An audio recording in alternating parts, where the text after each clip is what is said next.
Here's one reason to fly all the way from Boston to Dallas, Texas. So where are you going? To meet our subscriber and our good friend, Steven. Hi! Wow! Hi! This is a little gift for you. Oh, thank you. Thank you, my friend. This is Steve's favorite Korean restaurant in town. Steve's finally get to meet the owner. My name is Steve, and I always order online through you. My first time here in person. Yes, to the bottom. Oh. Oh. They make pretty good chicken. You have to see.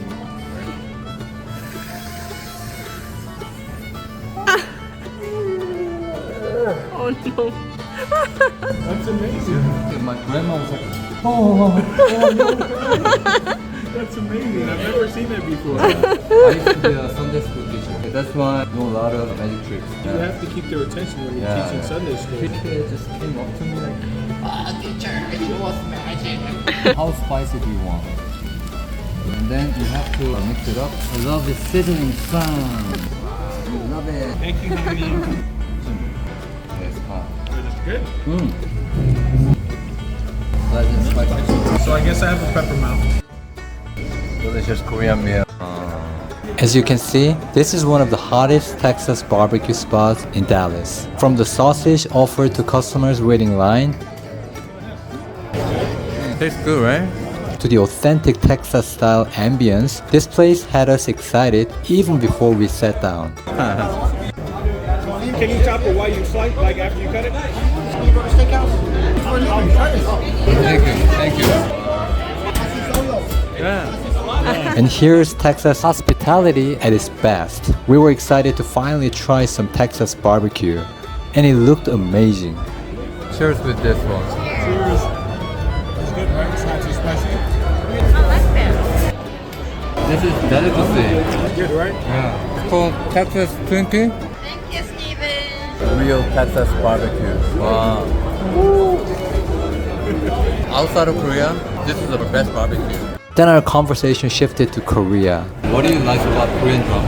When I watch K-dramas, there's always a deeper meaning. It's not just gratuitous violence or gratuitous sex. It's like a deeper meaning behind.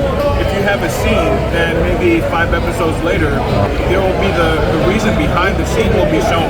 Yes, there's always a reason. Always a reason. Yeah. So that's why I enjoy about it. So American shows don't have that aspect? American shows are like, they may have a lot of violence or a lot of sex, but it's not really a bigger meaning behind it. So even somebody who doesn't speak Korean like myself, I can watch it and understand the meaning and people's motivations. Way to go, Texas. Although you haven't been to Korea, you have some exposure to Korea through Korean dramas. Yeah. What do you see as some noticeable differences between Korea and the USA? One culture, yeah. In the K-dramas I see, it seems to be frowned upon to steal. Yeah. If you find something that does not belong to you on the street, you take it either to the police station or do your best to find the owner. But here in the United States, you turn your back, somebody will steal your stuff quickly. Jin actually got her bag stolen in New York City at the bus terminal. She went to the restaurant. That's not good. And she just left her bag on the shelf just for 1 minute. And someone just took it. Yeah, that's And the way it is here. it's not even valuable, it's just regular bags with her clothes. They don't care. Yeah. It's a mentality of every man for himself here. It's not taught at the school. Maybe taught at home, but that's more of an individual thing. Have you heard of that concept, 눈치? No. Nunchi is like reading a book, taking a hint. For example, we're sharing a meal and there is a last piece and we're all Korean. No one's touching that last piece. Because we think that, oh, I should probably leave it for you. I shouldn't probably take it. So it's always that. Yeah, so that's called nunchi. Maybe for the benefit of society, it could be a good thing, but sometimes it could suffocate people. The social pressure can weigh on you in every aspect. There's only one bite left, and everybody's hungry, and nobody wants to eat it. That happens. I'm usually one who takes the last piece. Although I was born and raised in Korea, I'm more like very Western person. You're not as self-conscious as a lot of other people. No, not at all. That's good. in a romance K-drama, characters may not kiss until episode 15. That's right. I find that very enjoyable because it's not just an onslaught of gratuitous anything. There's a good feed into the intimacy. Many Korean dramas more focus on the development stage. It's a build-up. Yeah, it's build up. A lot of people actually react to that stage. Wow, indeed, what a big fan of Korean drama. Wow. Steve loves Korean dramas, and that's how he came across our YouTube channel. So I gave him a few K-drama recommendations. Dramedy? Oh, there's another one. That one just came out. Yeah, When Life Gives You Tangerines. Yeah, this is a good one. That's the one with IU. Yeah. Yeah, I want to see that one. Because this one is like upholding the traditional family values. Yeah. And Extra Attorney Woo. I love that one. Oh, you love that one? You already watched it. Yeah. And we've noticed that processed foods are everywhere. It's everywhere, yes. Yeah. Even at our hotel breakfast, even the ads are processed. Yes. It's not real ads. Huge consumption of processed food contributes to obesity. Obesity, yes. Yeah. Another thing that I noticed from the K-dramas is that you guys in Korea do a lot of walking Yeah, we walk a lot. I've been losing weight. because you've been walking a lot. Yeah, we walk at least 10,000 steps a day. Are they not aware of the side effect of the process leading to obesity? I don't think it's spoken about a lot here. In America, there's a lot of convenience. So processed food, that's another aspect of it, right? So it's not about going down to the local store and picking fresh food.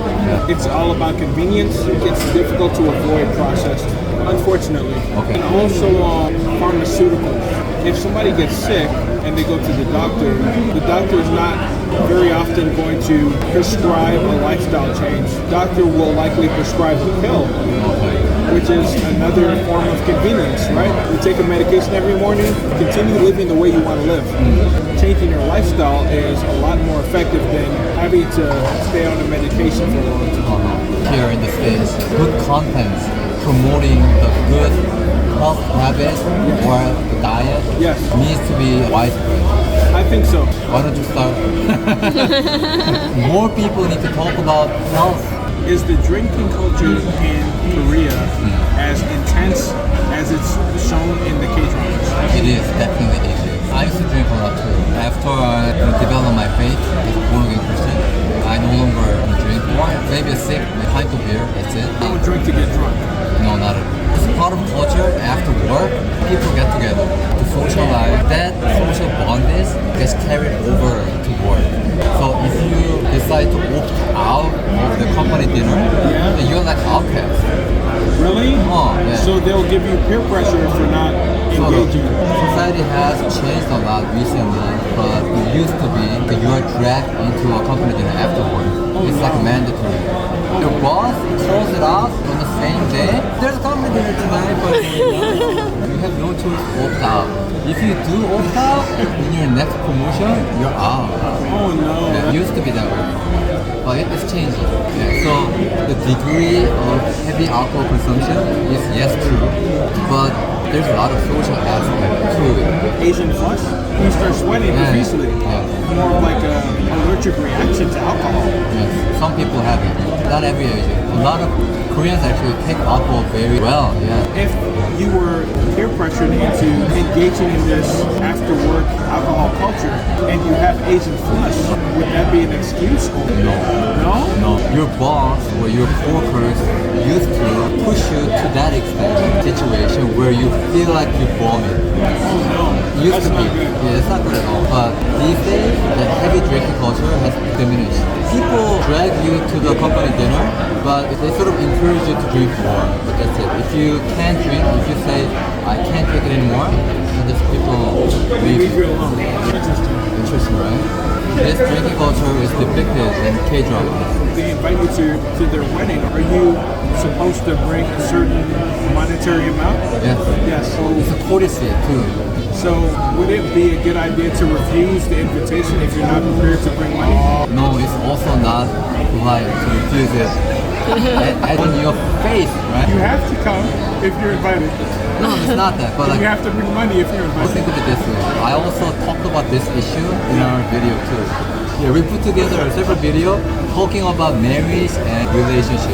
A bit different Koreans is like an encyclopedia. Like Korean culture. About Korea.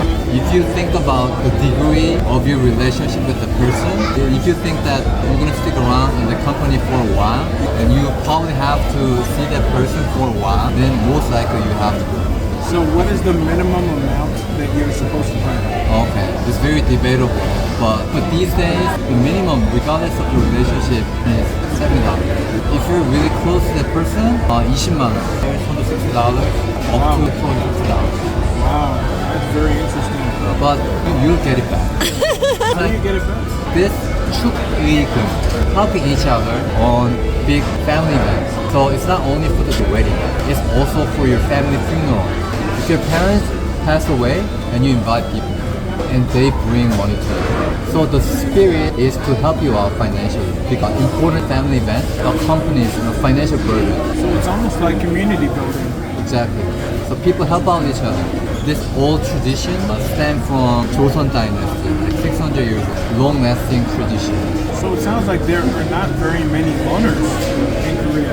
I know in Japan they have a community of loners that they just stay in their house all the time.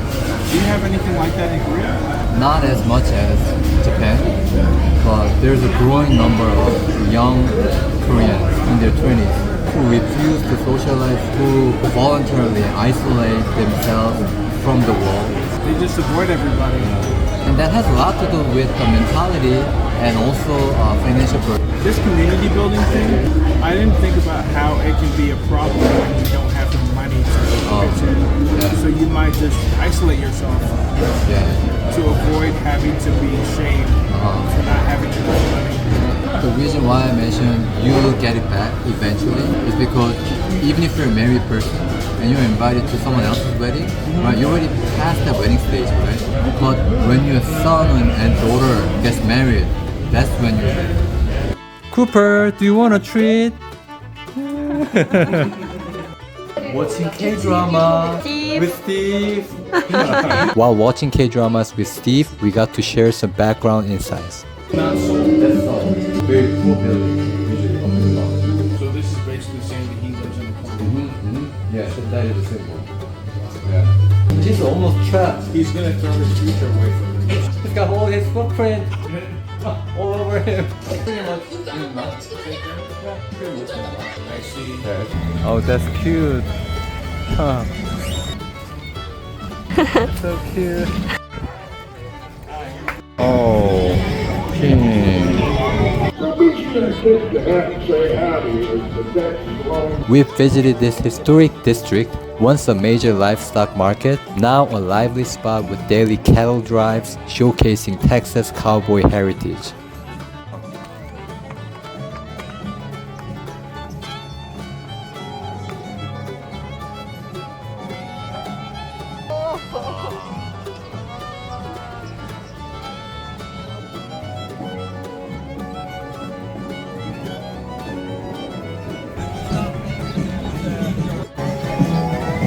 Hoping good times, y'all. Texas accent. A day trip like this made Dallas even more enjoyable.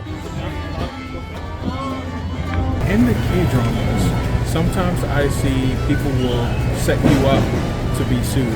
So they might end up in the street and pretend they got ran over by your car. How frequent is that in Korea? It's like pretending that you got hit Yes. by the car. And then asking for money in return. That's very rare.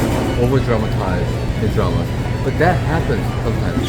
Weird people, wicked people chasing after money. Sometimes they do that. But there's a CCTV everywhere in Korea. It's very difficult for that person to prove that he actually got run over. Interesting. People wanted to kind of help out by tipping. That's how I it all see. started, right? The minimum wage is what the company by law has to pay you. Instead of giving somebody a raise, they will pay them the minimum wage and then put the responsibility of paying the person to the customer instead of to the business. Yeah. So it's a way to get around the law. So instead of paying somebody what they're worth, just pay them the minimum and make your customer pay them extra. Yeah. Very silly. So that's almost nonsense. in the rest of the world. The responsibility has to be on the employer, not on the customer. No, Americans generally accept that tipping is the way that it is. When we go overseas and we visit places like Korea, we think it's strange your way. It's not about Korea or the US, but we're living in a capitalist society. When a server or employee is hired by employer, we as a customer, we're not the one who hired this employee, right? So employee has to be paid by employer, not by customer. You know what I'm saying? You know where I'm coming from, right? Yes, talking about the system. Yeah, system itself. I'm not talking about the cultural difference between US and Korea. Purely from economic standpoint, I cannot wrap my head around why employee has to be backed by a customer, not by the employer. From a system perspective, I can understand why you would feel the way that you do. But also realize that not everybody thinks from a system perspective. Okay, yeah. They walk through the world only thinking about their own individual bubble. They're not thinking about how everybody else lives in a bubble. Or they don't think about what's happening over there. It doesn't affect them. It's higher level thinking. Not everybody's capable of higher level thinking. They're just used to the way it always has been. All right, Hang Nam, have a good, safe trip, okay? Yes. All right, Yeah, well, Sang, yeah. thank you for coming to see me.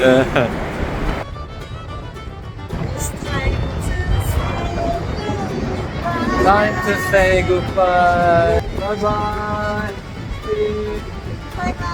We hope you enjoyed this video and got some insights about Korea. Our time with our good friend Steve in Dallas, Texas was truly memorable. Next, another exciting city awaits. See you there!